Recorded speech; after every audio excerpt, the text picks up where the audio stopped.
Welcome back, Global War in 1939. We are moving on to a third game versus Naruto. He's been the guy we've been playing the last couple of games. Really good player, so should make for another interesting game. There's been a big update to, especially in the European theater. There's been no change to the Pacific, so that's all going to stay the same. But with Europe, practically every country, for the most part, has had some kind of update. Finland, Hungary, Yugoslavia, Greece, they're all still the same. With Denmark, they're lost their destroyer but still have their army. Norway hasn't changed. Holland has got a few extra infantry. With the French, they basically added 2 extra tanks to the board. Poland has gained 3 cavalry units. So, makes the allies in Europe a little bit stronger. Italy, there's been no change. The French Navy has been reduced slightly. The British Navy here, they're losing their battleship. The fighter here has been replaced with a tactical. They've added an artillery piece to this territory. I believe nothing has changed here in London. Baltic states hasn't changed. Now with Romania and Bulgaria, basically infantry has now been replaced with mechs. So you'll get 3 mechs here instead of 3 infantry, and added a tactical bomber. With Germany itself, under the previous setup, they've had 5 medium tanks, 2 light tanks. Now they have only 2 medium tanks, but greatly increased their light tank. I believe they're up to 9 now with their light tanks. Same thing with their artillery. Under the previous setup, they only had 2 artillery. Now they have 11. The amount of infantry has been the same. Their air force is the same. And their navy is slightly changed. They've lost one of their destroyers, so they only got 1 destroyer now. But you will get a second destroyer with Finland, so kind of replaces that. But they've added a sub. So some of their sub locations have been changed, so you no longer get a sub in 16, but you'll get 3 in C-Zone 17. Previously, you only had 1. So they've added 1 and moved that over. So basically, their naval power is basically the same. But it's the amount of tanks and artillery. Their starting locations have been moved around, so you don't have as much of a force in Berlin itself. A lot of the units that you would start here is now been relocated to West Germany. With the Russians, slight changes. There's now a factory in Kiev and a factory in Ural. So change of things. So this allows Russia to get troops closer to the front line instead of having to produce up here and spend a turn or 2 moving down. They can get them directly on the front lines. Small changes. I believe they have 2 extra infantry from the previous setup. Other than that, most of their units are the same. Now, me and Naruto have been talking about Moscow is too close. It's only 3 spaces away, so it's too close to the border. So, which makes it a lot more difficult for the Russians to hold off the German assault. So, what we're going to do in this particular game is that now this territory here on the map is now considered the outskirts of Moscow, and then you need to go 1 space further into Moscow. So I got this card here set up. So this card here represents Moscow proper.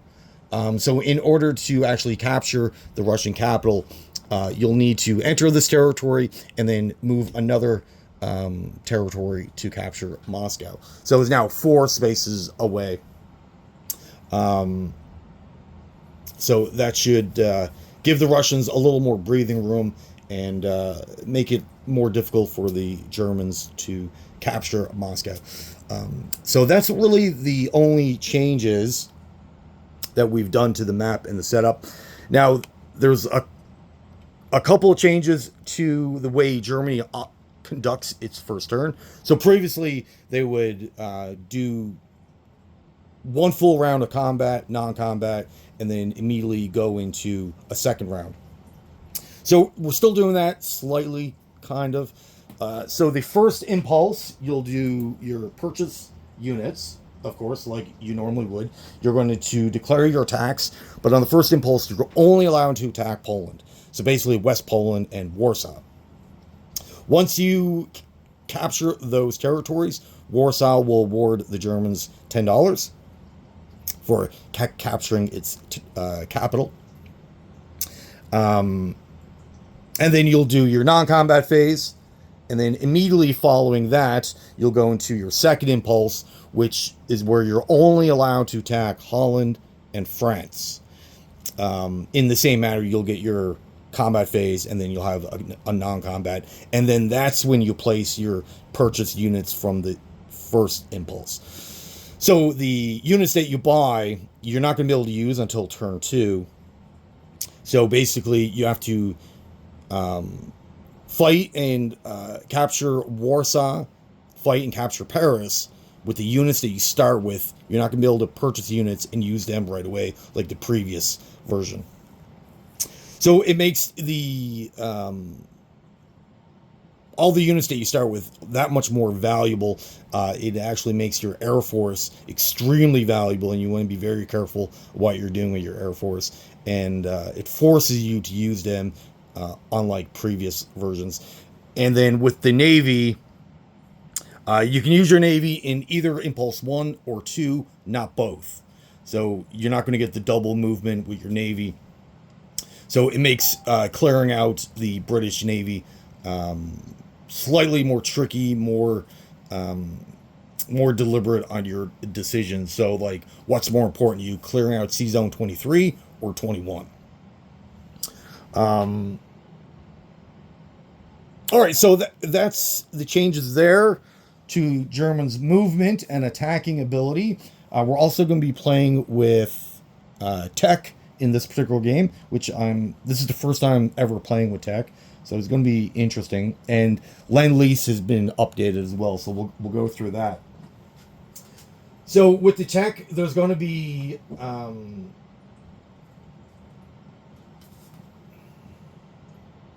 so how technology works in this game is you need to develop it like in other versions. So the Germans or the Axis are allowed to start development of tech on turn 1. The Allies are not allowed to start their tech development until turn 2. So the way it's going to work, on step 1, you'll pay $3. You'll advance to step 2. And then advance from 2 to 3 will be another $3. And to complete the tech, you'll have to pay $4. So there's no die roll involved. You just pay your money, and then it'll be a total of $10 over 3 turns, and then you have your technology. There's going to be 3 different charts, and in each chart there's going to be 5 techs to choose from. Chart 2 doesn't become available to start development until turn 5, and then the third chart won't become available until turn 9. Each major nation, so all 3 axes, the British, Americans, and the Russians, they're allowed to pick one from each chart. So at the end of the game, each major nation will have 3 techs each. And they all do different things. Some techs will synergize extremely well with each other, and others won't. So it all depends on what you choose. So we're definitely going to be going deep into that with all 3 of our Axis countries. So under chart 1, which we have to think about, is war bonds. So basically it's you roll a d6, whatever you roll, that's the extra income that country gets. There's going to be advanced air training, which gives basically all your fighters will get a +1 on the first round of combat on attacking and defending. Wind Talkers, which is all for amphibious attacks only. So this would be great for the Japanese with all these islands. All your ground force will get a +1, and your aircraft will get a +2. when performing an amphibious attack. Your bombardments will also, from battleships and cruisers, will get a +2. You have your naval defense tech, which is all your naval warships will get a +2 on defense only, on the first round of combat only. And then you have your attacking naval tech, which gives a +2 on attacking only. Would it be great to have both of those with the same country, but you can only choose one or the other. So those are the 5 techs we'll be choosing initially. Obviously, some are better for, depends on which country that you're talking about. But for the Soviets, it'd be useless for them to have the amphibious attack or anything involving the Navy. But the fighters would be great for the Soviets, and of course, the extra income of war bonds. And then the American Lend-Lease has now been updated. So previously, you would have to say, okay, I'm giving whatever amount of money to the British. You roll a dice. Based off that die roll would determine if all the money went through. If you lost half of it, some of the money could go to the Axis. So this has been completely revamped. And this, I actually like this way better. So you're now allowed to, and this is only for the Americans. So the Americans, much like the Chinese, where the Americans would actually buy the unit and then place it on the Chinese territory, the Americans will buy the tanks for the Chinese. This is very similar, but now it's for the British and the Soviets. So for the Soviet Union, the conditions are starting in round 3, and Japan cannot be at war with either the US or the Soviets. So you can do this ability, but you're not going to be able to do it for very long, because once the Americans, Japanese, and the Russians are all at war with each other, you're not going to be able to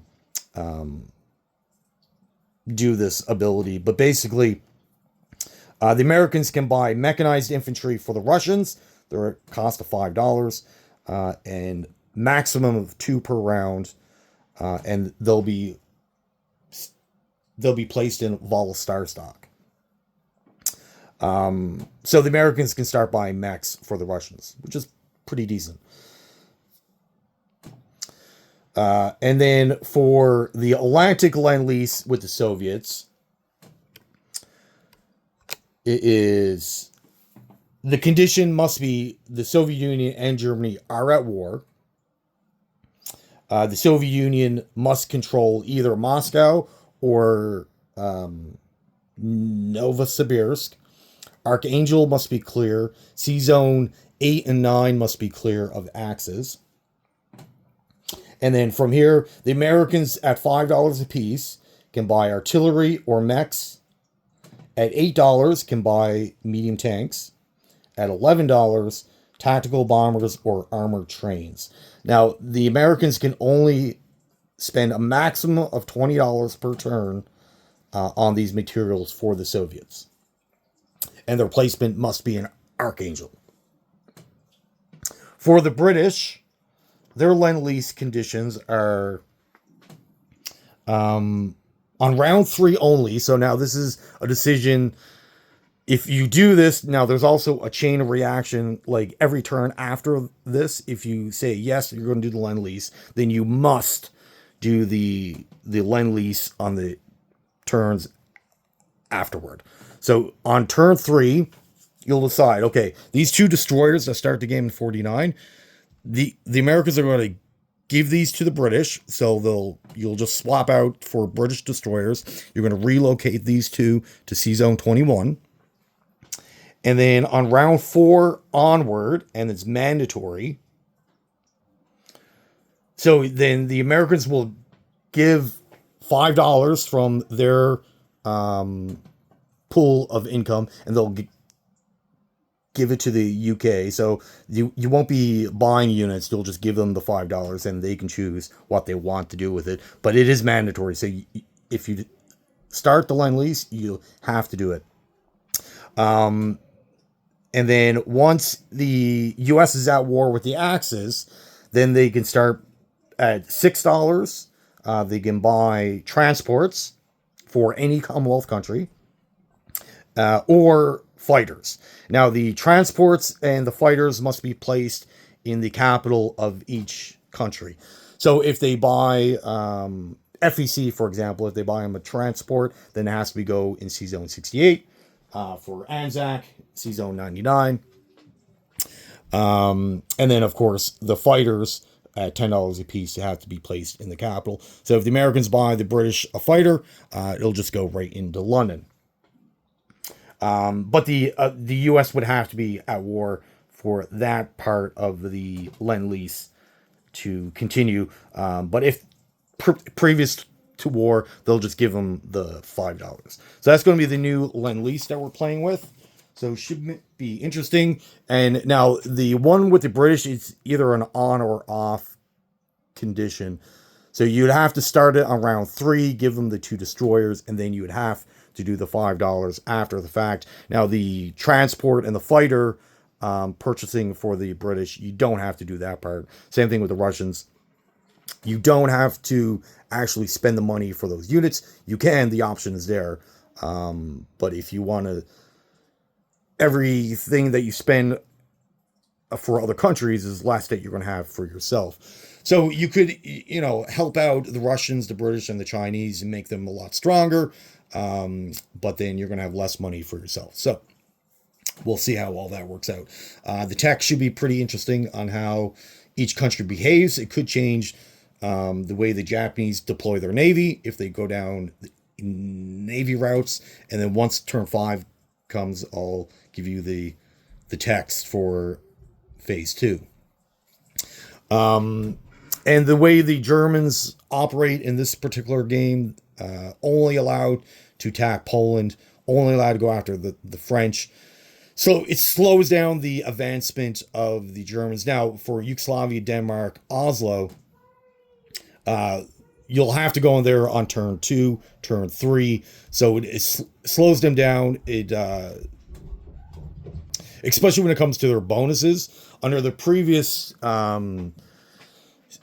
way we would do the Blitzkrieg ability, you can easily have, collect $10 from taking out Oslo, Narvak, Reims, Normandy, Holland, Denmark. Then you can collect your $5 from there. You'll also get a $5 bonus from Oslo, but you're not going to be able to get any of that until turn 2 and turn 3.